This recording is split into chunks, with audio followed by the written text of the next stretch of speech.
धर्म स्नेही आप सभी भव्य महानुभाव,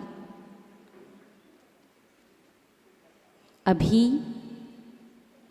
21वीं शताब्दी चल रही है और ये बात है 8वीं शताब्दी की। कब की है? 8वीं शताब्दी की, जब मान्यखेट नगर का जो राजा था उसके मंत्री के 2 पुत्र थे, अकलंक और निकलंक। बड़े ही होनहार पुत्र थे। अष्टानिका पर्व आया तो माता पिता ने अष्टानिका पर्व में 8 दिन का ब्रह्मचर्य व्रत ग्रहण किया। दोनों पुत्र उन्हीं के साथ थे, तो माता पिता ने बच्चे हैं, विनोद विनोद में दोनों बच्चों को भी ब्रह्मचर्य व्रत साधुओं से दिलवा दिया। धीरे धीरे समय व्यतीत हुआ। अकलंक जो बड़ा पुत्र था उसके विवाह की तैयारियां करना प्रारंभ कर दिया उनके पिता ने। सारी तैयारियों को देख कर के अकलंक ने पूछा, पिताश्री अभी कोई पर्व नहीं है, कोई त्योहार नहीं है, फिर इतनी सारी तैयारियां किस लिए? उनके पिता ने कहा, बेटा आपके विवाह की तैयारियां कर रहे हैं। अकलंक ने कहा, विवाह?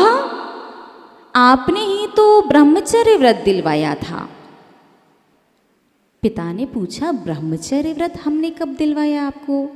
अरे पिताश्री, जब अष्टानिका पर्व आया था, आप जिन मंदिर गए, आपने साधु से व्रत लिया, तो हम दोनों भाइयों को भी तो व्रत दिलवाया था। तो पिता ने कहा, आप दोनों छोटे थे, विनोद में, मजाक मजाक में दिलवाया था, और वो सिर्फ वैसे भी 8 दिन का था। वो छोटे छोटे से बच्चे इसी पंचम काल के थे, आज से लगभग 1300 वर्ष पहले, क्योंकि अभी 21वीं शताब्दी चल रही है और उस टाइम पर 8वीं थी, 1300 साढ़े 1300 साल पहले। अकलंक और निकलंक अपने पिता से बोले, पिताश्री धर्म और मजाक, धर्म में कोई विनोद कोई मजाक नहीं होता। और उस समय ना तो साधु ने कहा था कि व्रत 8 दिन के लिए है, और ना ही आपने कहा था, इसलिए हमने तो जीवन पर्यंत का मान लिया।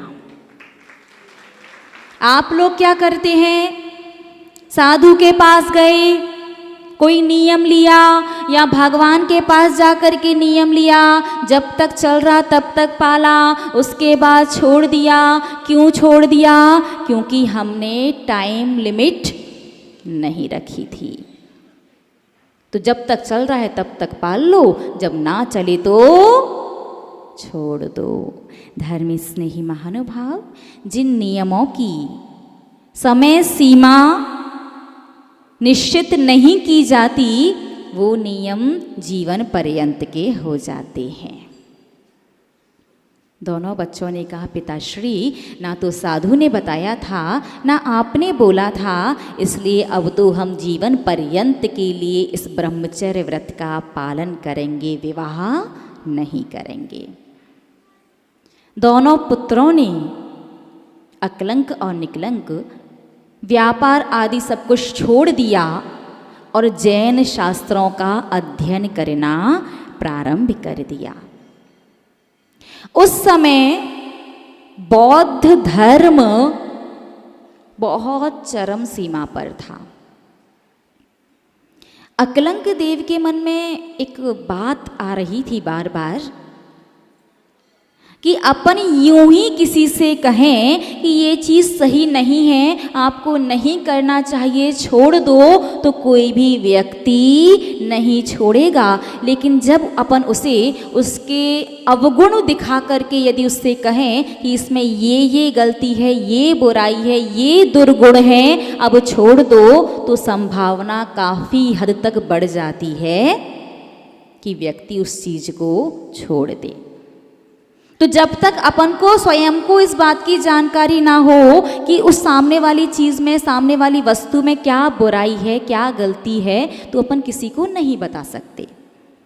तो अकलंक और निकलंक ने तय किया कि अपन पहले बौद्ध धर्म का अध्ययन करेंगे। उनकी मान्यखेट जो नगरी थी, उसमें कोई भी अच्छा बड़ा ऐसा विद्वान नहीं था जो उन्हें अध्ययन करवा सके अन्य धर्म का।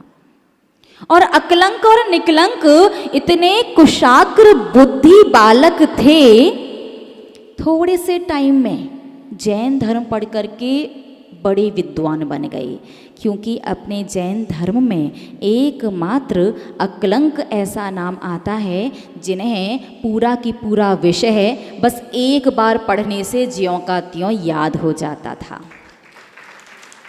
आप कल्पना कीजिए, बस आज से 1300 साल पहले हमारे एक ऐसे महान आचार्य हुए हैं, हमारे जैन धर्म में ऐसे दो अनमोल रत्न हुए हैं, अकलंक और निकलंक, जहाँ पर अकलंक देव को एक बार पढ़ने से पूरा की पूरा ज्यों का त्यों याद हो जाता था, वहीं निकलंक देव को 2 बार पढ़ना पड़ता था। और आप लोगों को कई बार में भी ज्यों का त्यों तो छोड़ो, बात का सही सही मतलब भी याद रह जाए तो बहुत बड़ी बात है।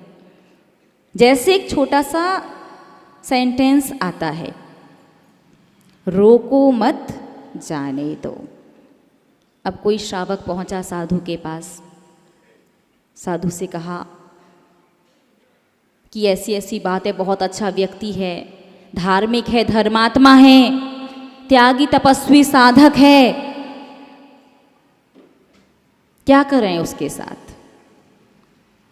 तो साधु ने कहा, रोको मत जाने दो।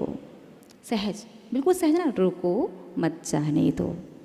वो व्यक्ति पहुंचा दौड़ा दौड़ा उस त्यागी व्रती के पास जाकर के कहा, अरे साधु तो कह रहे थे रोको मत जाने दो। कहने कहने के तरीके में भी पूरा अर्थ बदल जाता है। फिर तो आपको कई बार पढ़ने के बाद भी भावार्थ याद रह जाए तो बहुत बड़ी बात। अकलंक देव 1 बार में और निकलंक 2 बार में। क्या किया जाए? तो जहाँ पर उस धर्म की, बौद्ध धर्म की शिक्षा दी जाती थी, उनका सबसे बड़ा जो स्थान था, वहाँ दोनों बालक पहुँचे, छोटे छोटे से थे, ज़्यादा बड़े नहीं थे। लेकिन वहाँ पर सख्त निषेध था, जैन व्यक्ति को प्रवेश नहीं दिया जाएगा।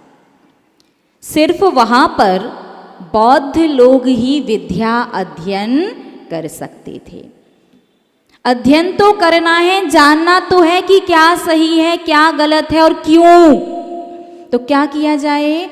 दोनों बदल लिया कि हम जैन नहीं हैं, हम वही हैं जो आप हैं। पहुँचे